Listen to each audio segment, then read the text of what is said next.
నమస్కారం అవ్వా. మీ ఇంట్లో ఉన్న ఓట్లన్నీ మన ప్రభుత్వానికే ఇయ్యాలి. నేను తప్ప మా ఇంట్లో ఎవరూ మిగల్లేదయ్యా. ఓన్లే మిగిలిన ఒక్కోటైనా సరే నాకే ఇయ్యాలి నువ్వు. ముందుసారి ఒక్క ఛాన్స్ అంటే ఇంటెలు 10 ఓట్లు మీకే వేశాం. మద్యపాన నిషేధం అని పిచ్చి ముందో పురుగుల ముందో అమ్మారు. అది దాగిన నా మొగుణ్ణి ఆసుపత్రికి తీసుకెళ్తే ఆరోగ్యశ్రీ పథకం అవ్వదని చెప్పారు. అంతే మంచాన పడిపోయాడు.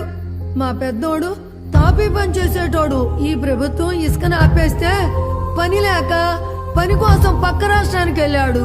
ఇంతవరకు జాడే లేదు. మా చిన్నోడు వ్యవసాయం చేసేటోడు. ఏ పంట వేయాలో ఈ ప్రభుత్వమే చెప్పి ధర స్థిరీకరణ అని గిట్టుబాటు ధర లేకుండా చేస్తే అప్పులు పాలై ఊరేసుకుని చచ్చిపోయాడు. అయినా కొడుకు పోతే బీమా వస్తుంది అవ్వా. బీమా బీమా అంటే నమ్మకం. నా కుటుంబం పోయిన రోజునే ఆ నమ్మకం పోయిందయ్యా. నాకు తలగొరువు పెట్టవలసిన వారి సాగునే నేను చూడవలసి వచ్చింది. ఇక డబ్బు అంటావా? ఇదిగో తీసుకొని నా పోయిన కుటుంబాన్ని నాకు ఇవ్వగలవా? ఇదిగో నీ మనోడు భవిష్యత్తు గురించి అయినా ఆలోచించి ఈ ఒక్కసారి మళ్ళీ మన ప్రభుత్వానికి ఓటేయ్, అంతా బాగుంటది. ఒక్కసారి నమ్మి కోల్పోయింది చాలు. భవిష్యత్తు తరాలు